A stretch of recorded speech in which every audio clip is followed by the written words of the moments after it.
Hello everyone. आप सब कैसे हैं? मैं उम्मीद करता हूं कि बहुत अच्छे होंगे और अपनी पढ़ाई को बहुत अच्छे से कर रहे होंगे। मैं Akash Kumar वडाना ICT virtual classroom में आपका बहुत बहुत स्वागत करता हूं। मेरे प्यारे बच्चों, जैसे आपको बताया, बेसिकली हमारी 10th क्लास है और हम ज्योग्राफी देख रहे हैं। कल हमने एग्रीकल्चर को पढ़ लिया था, चैप्टर नंबर 4। आज हम चैप्टर नंबर 5 को पढ़ेंगे इसमें। और चैप्टर नंबर 5 आपको पता है कि खनिज और ऊर्जा संसाधन के विषय में बेसिकली हम लोग आपका इसको पढ़ रहे हैं और इसको देख रहे हैं। इन सबको आपको पढ़ना है, इन सबको आप पर बात करनी है।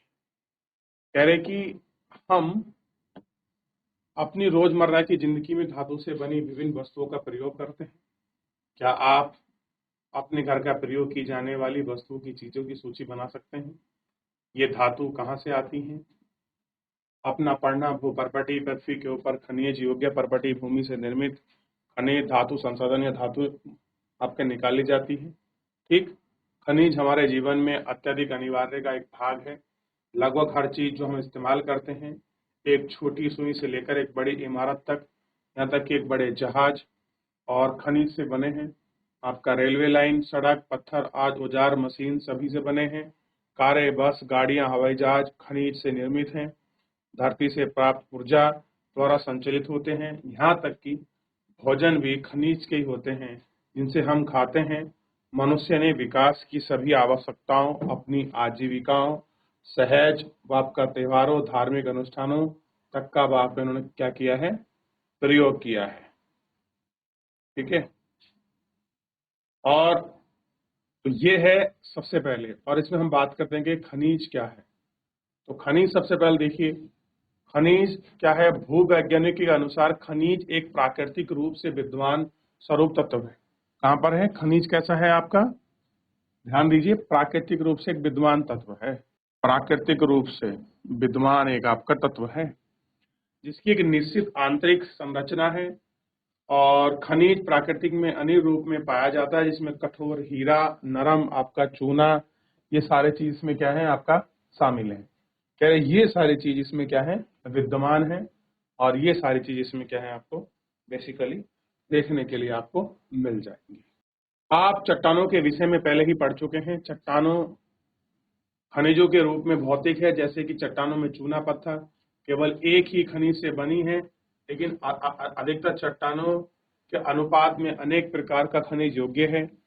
और यद्यपि 2000 से अधिक खनिजों की पहचान की जा चुकी है, लेकिन अधिकतर चट्टानों में केवल कुछ ही खनिज की बहुताया है। कैसे हैं? कुछ ही ऐसे खनिज हैं जो हमें आपका बहुत बड़े मास लेवल पर या बहुत बड़े क्वांटिटी लेवल पर हमको मिलते हैं या प्राप्त होते हैं। एक खनिज जिसे हम निश्चित तत्व का योग्य या तत्व के निर्माण के रूप में भौतिक या आपका रासायनिक प्रस्तुति का परिमाण है। इसके फलस्वरूप ही खनिजों में विविधता, रंग, कठोरता और घनत्व विविधता क्रिस्टलीय रूप में पाए जाते हैं। भूवैज्ञानिक इनकी विशेषताओं के आधार पर खनिजों का क्या करते हैं? वर्गीकरण करते हैं। क्या करते हैं? इनका वर्गीकरण करते हैं। ठीक, ये आपको थोड़ा सा देखना। हेम्बल्स ने अपने पिता के साथ दूर दूर से आया, गुवाहाटी से आया है। वह लोगों में घर जैसी अजीब चीजों को आपका देखता जा रहा है। कैसा कर रहा है? अजीब सा। और वह एक रसोई से आप घिरे हुए साथ देखता है। आचार्य से वह पूछता है कि पिताजी, हमारा घर क्यों इस तरह से नहीं चलता जैसे कि गुवाहाटी में देखा है?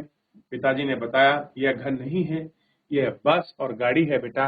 हमारे घर ईंट और पत्थर के नहीं बने हैं, ये लोहा, एल्युमिनियम जैसी धातु के बनाए गए हैं। ठीक, इन्हें अपने आप नहीं चलते, ये क्या चलते हैं? इंजन के द्वारा चलते हैं। ठीक है, ये आपको ध्यान रखना। अब एक यहाँ ऐसा ही है कि खनिज और दत्तमंजन में एक ज्वाला मुकरान। दत्तमंजन आप दांत सफाई यूज करते हैं। आप जो भी कोई आपका टूथपेस्ट लेते हैं वो बेसिकली किस लिए लेते हैं? कि जो आपके दांत हैं उनमें क्लीनिंग आ जाए, बैक्टीरिया जो आपके पास लग रहा है, दांत में कुछ खाया है वो फंस गया, उसको क्लीन करने के लिए हम लोग यूज करते हैं। सिलिका, चूना पत्थर, एल्युमिनियम ऑक्साइड, फास्फेट, खनिज, मदद, फ्लोराइड दांतों को गलने से रोकता है। आपका फ्लोराइड नामक खनिज प्राप्त होता है। अधिकतर दंतमंजन आपका टाइटेनियम ऑक्साइड से सफेद बनाया जाता है, जो कि लरॉयल इनेमाइट नामक खनिज से प्राप्त है। कुछ दंतमंजन जो नमक यानी कि चमक प्रदान करते हैं, उनका कारण भ्रक है। टूथपेस्ट व आपका टेबल बेलोड से प्राप्त आपका प्लास्टिक से बनती है। यह बताइए कि खनिज कहाँ पाया जाता है। आप कह रहे हैं ये देखना होता है कि खनिज कहाँ पाया जाता है। ठीक है, एक खनिज जो विशेष निश्चित तत्व का है, उनका निर्माण भौतिक रासायनिक परिस्थितियों के परिमाण स्वरूप इसके फलस्वरूप ही है। खनिजों में विविध रंग, कठोरता, चमक, घनत्व, विविध क्रिस्टल रूप में आपका ये सारी चीजें जो है आपका पाई जाती हैं। भूवैज्ञानिक विशेषताओं के अनुसार खनिज का वर्गीकरण करते हैं। कैसे करते हैं? जो खनिज है उनका हम लोग आपका वर्गीकरण आपका, ठीक है। अब आगे देखिए, अगर आप वैज्ञानिकों को देखते हैं, वैज्ञानिक कैसे खनिजों का अध्ययन करते हैं, थोड़ा सा इस पर ध्यान दीजिए। भूगोलविद स्थल आकृतियों को बेहतर जानकारी हेतु खनिज का अध्ययन भूपृष्ठ के एक भ्रंश के रूप में करते हैं। भूगोलवेत्ता खनिज संसाधनों का वितरण, खनिज से संबंधित आर्थिक अवयव से ज्यादा रुचि रखते हैं, परंतु एक भूवैज्ञानिक खनिज का निर्माण प्रक्रिया, इनकी आयु और खनिज में भौतिक रासायनिक आपका ये सारी चीजें, ये पेड़ पौधे, ये इसके अंतर्गत आपका होते हैं और इनकी जानकारी हम लोग आपका देखते हैं। सामान्य एवं वाणिज्यिक व्यापारिक उद्देश्य हेतु खनिज आपका निम्न प्रकार से आपका वर्गीकृत हैं, और इन्हें हम कैसे हैं, निम्न प्रकार से आपका वर्गीकृत हैं। सबसे पहले इनका वर्गीकरण अगर हमको देखना है तो सबसे पहले ये चार्ट हमारे सामने बहुत ज्यादा उपयोगी है। सबसे पहले है खनिज। खनिज में है आपका धात्विक और दूसरा है अधात्विक, और इसी में है ऊर्जा खनिज। तो दो पार्ट में बेसिकली बटा है, धात्विक और अधात्विक। ठीक है, धात्विक और अधात्विक वाले मुद्दे को देखिए। सबसे पहले धात्विक में है आपका लोहा धातु, अलोहा धातु, बहुमूल्य खनिज। ठीक है, उसके बाद जैसे अधात्विक में दिखाया गया है क्या चीज है, तो सबसे पहले हम धात्विक में देखते हैं। धात्विक मतलब जिसमें लोहे का अंश होता है, हम उसे धात्विक कहेंगे। क्लियर है? जैसे लोहे के अंश का या तो उसका अयस्क हो, मैग्नीज हो, निकिल हो, या फिर आपका क्या हो, कोबाल्ट हो, क्योंकि ये सब क्या है, लोहे के ही अयस्क हैं। अगर इनमें ये कुछ भी आपका मिल जाता है तो मान लीजिए कि सब कुछ क्या है, इसी के अंतर है। अब जैसे तांबा हुआ, सीसा हुआ, जस्ता हुआ, बॉक्साइट हुआ, ये भी इसके अंतर्गत हैं। बहुमूल्य में सोना हुआ, चांदी हुआ, प्लेटिनियम हुआ, ये सारे इसी के भाग हैं। अधात्विक में जैसे ये देखिए, अभ्रक हुआ, नमक हुआ, पोटास हुआ, चूना हुआ, पत्थर हुआ और बलुआ पत्थर हुआ, ये सारी चीजें इसके अंतर्गत शामिल है। और जैसे यहाँ देखिए, कोयला, पेट्रोलियम, प्राकृतिक गैस, ये सारी चीजें इसके अंतर्गत स्वतः ही इंक्लूडेड हैं, और आप इनको अच्छे से देख सकते हैं कि ये किस तरह से फैली हुई हैं, कैसे इनका एक्सटेंशन है, और आप इनको अच्छे से देख लें, अच्छे से समझ लें या पढ़ लीजिए। क्लियर है? एक बार लिख लीजिए, इसको नोट करिए, फिर आगे बढ़ेंगे हम।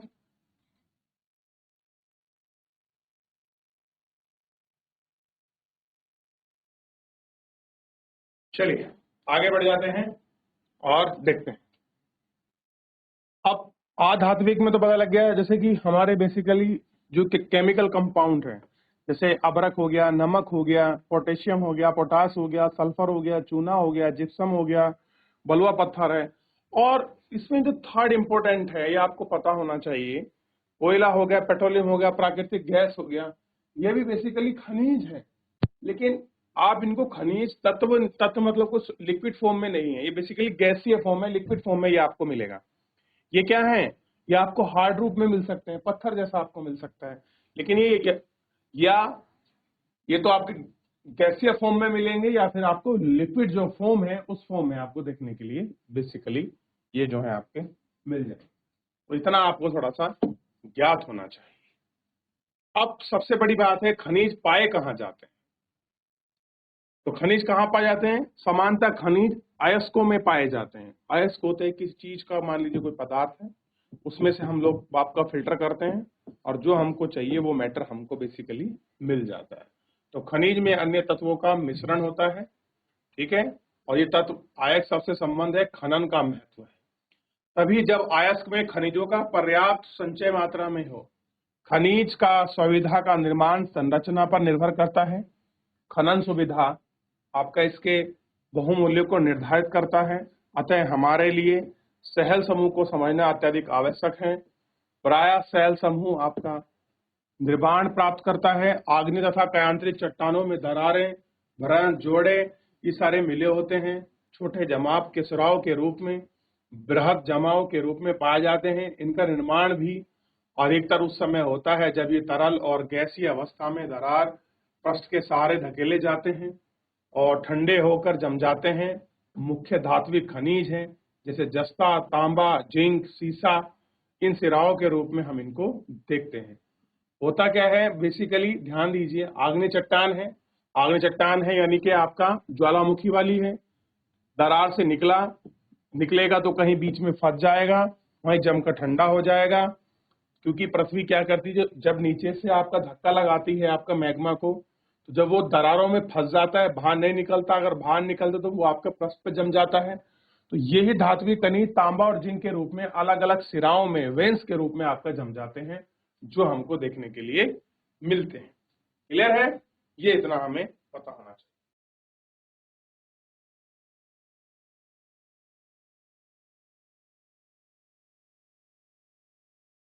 चलिए अब दूसरा आगे बढ़ जाते हैं। अनेक खनिज, जो बहुत सारे ऐसे खनिज हैं हमको कहाँ मिलेंगे? सेडिमेंट्री रॉक्स यानी कि अपसारी चट्टानों में, उनके परतों में पाए जाते हैं और इनका निर्माण क्षैतिज होता है, यानी कि इस तरीके से वो आपका जमते चले जाते हैं, ठीक है। और इनका जमाव, संचयन, कोयला, इन प्रकार में धातुक लंबी, ये सारी चीजें हमको देखने के लिए मिलती है। ऊष्मा के दबाव के परिणाम, हीट और प्रेशर के दबाव से, जब किसी सेडिमेंट्री रॉक्स पर हीट लगती है और प्रेशर लगता है तो काफी लंबे समय के बाद वो चेंज हो जाते हैं। दूसरी श्रेणी में आप देखिए जिप्सम, पोटेशियम, नमक, सोडियम सम्मिलित है। और विकासकारी ये जो ड्राई एरिया क्षेत्र हैं उनका फलस्वरूप हम लोगों को ये देखने के लिए मिल जाते हैं, ठीक है। खनिजों का निर्माण अनेक विशिष्ट धरातलीय अपघटन और आपके घुलनशील तत्वों में अपर्दन के पश्चात अयस्क वाली अपशिष्ट चट्टानें रह जाती हैं और बॉक्साइट का इसी में आपका निर्माण होता है, ठीक। पहाड़ियों के आधार तथा घाटी तल के रेत में जलोढ़ जमाव के रूप में कुछ खनिज पाए जाते हैं जिन्हें आपका प्लेसर निक्षेप कहते हैं, ठीक। इनमें प्रायः ऐसे खनिज होते हैं जो जल द्वारा घर्षित नहीं होते। इन खनिजों में सोना, चांदी, टिटेलियम आपका प्रमुख है। ये सारी चीज आपका प्राइम रूप से पाई जाती है। महासागरीय जल में विशाल मात्रा में खनिज पाए जाते हैं, लेकिन इनमें अधिकांश रूप से व्यापक रूप ही विस्तृत होने के कारण इनकी सार्थकता कम है। फिर भी सामान्य नमक, मैग्नीज, ब्रोमाइड जैसे समुद्री जाल में आपका प्रागृहित होते हैं और महासागरीय तली में मैग्नीज ग्रंथि धनी है। कैसे है? मैग्नीज ग्रंथि जो है इसमें धनी है। ये मेन आपका इसमें ये हमको देखना है। फिर भी नमक, मैग्नीज, ब्रोमाइड जैसे आपका समुद्री जल से ही प्रगृहित होते हैं और महासागरीय तली में मैग्नीज ग्रंथि ही आपकी इसमें कैसी है? धनी है, ठीक। अब एक चीज इसमें पढ़े बड़ी बहुत ज्यादा इंपॉर्टेंट है और ये हमको देखने की मिलती है, रेट हॉल। मैं रेट होल इसलिए बता रहा हूं क्योंकि ये कहानी उत्तराखंड में हो चुकी है। रेट होल खनन क्या होते हैं आप देखते हैं कि अभी क्या हो रहा था हमारे यहाँ, एनटीपीसी का एक वो आपका प्रोजेक्ट चल रहा था, ठीक है। और उसमें जो आपके टनल थी उसमें कुछ आपके मजदूर फंस गए थे। उसी में जो मजदूर फंसे थे जिस आपके टनल में, उसको बोलते हैं रेट हॉल, ठीक है। क्या कह रहे हैं आप जानते हैं, भारत में अधिकांश खनिज आपका नेशनलाइज है, सब पे राष्ट्र का कब्जा है। सरकारी अनुमान के पश्चात ही संभव है कि उत्तर प्रदेश के अधिकांश जनजातीय क्षेत्र में खनिज का स्वामित्व व्यक्तिगत सामुदायिक प्राप्त होता है। मेघालय में कोयला, लोहा, अयस्क, चूना, डोलोमाइट विशाल निक्षेप है। जो आपका जावेदी और चेरापूंजी के कोयलों में खनन परिवार के सदस्यों में एक लंबी सकरी पट्टी है। कैसी है? एक लंबी सकरी पट्टी सुरंग के रूप में मिलेगी, जिसमें रेट होल कहते हैं, यानी कि एक लंबी आपका सुरंग सी जब बन जाती है खनन करते हो तो उसको बोलते हैं rate whole. Green national tribunal ने क्रियाकलाप को अवैध घोषित किया और सलाह दी कि इनको तुरंत रोक दिया जाना चाहिए, लेकिन सुप्रीम कोर्ट ने इसको 2022 में खुलवाकर वापस कह दिया कि आप रेट होल को कर सकते हैं। ठीक है, ये आपको देखना है। भारत अच्छे और विविध प्रकार के खनिज संसाधनों में सौभाग्यशाली है। ठीक, यदि भी इनका वितरण आसान नहीं है। मोटे तौर पर पराद्वीपीय चट्टानों में कोयला धातु और खनिज, धात्विक और अन्य अधात्विक खनिज जैसे अधिकांश भंडार संचरित हैं। प्रायद्वीपीय और पश्चिमी और पूर्वी पास में गुजरात और असम की तलहटी में अधिकांश खनिज आपका निक्षेप में पाए जाते हैं। कह रहे हैं कि प्रायद्वीपीय शैल क्रम से राजस्थान के अनेक आपका लोहा खनिज में आपके पाए जाते हैं। उत्तरी भारत में विशाल जो आपका जलोढ़ मैदान है, यानी कि सिंधु, गंगा और ब्रह्मपुत्र का मैदान है, मैं आपको पढ़ा चुका हूं। इनमें ही आपके खनिज या ये सारी चीजें पाई जाती हैं और इनके ही अंतरिक्ष रूप से आप देखते हैं। आइए अब हम भारत के कुछ प्रमुख वितरण पर अध्ययन करें। और हमें स्मरण है कि अयस्क में खनिज का संधारण, उत्खनन में सुगमता, बाजार की निकटता, किसी संचय की आर्थिक जैवता को प्रभावित करने में महत्वपूर्ण भूमिका निभाता है। ठीक, मांग की आपूर्ति के लिए अनेक संभव विकल्पों का हमको चयन करना पड़ता है और ऐसा ही आपका खनिज निक्षेप और भंडारण में हमको आपका परिवर्तित कर दिया जाता है, या हम उसको जो है आपका बेसिकली चेंज जो है कर देते हैं। ठीक, तो ये हमको बेसिकली इतना पता होना चाहिए। ठीक है, ये हमको याद रखें।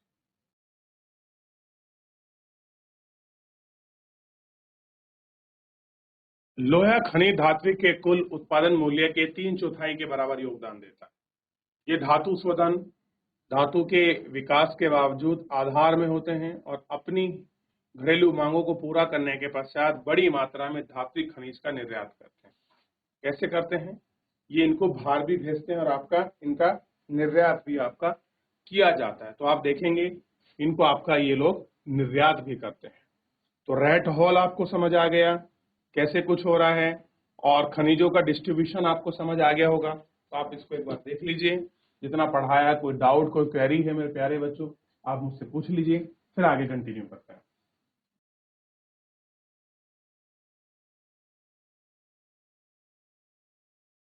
क्लियर हुआ? तो इतना आप अच्छे से आपका देख चुके हैं और इतने से बात कर चुके हैं। तो फिलहाल मेरे प्यारे बच्चों, कोई किसी का डाउट? चलिए ठीक है, तो मिलते हैं आपका नेक्स्ट लेक्चर में। तब तक अपना ध्यान रखिए, स्वस्थ रहिए और अपनी पढ़ाई को बहुत अच्छे से करते रहिए। मुझसे जुड़ने के लिए आपका बहुत बहुत धन्यवाद।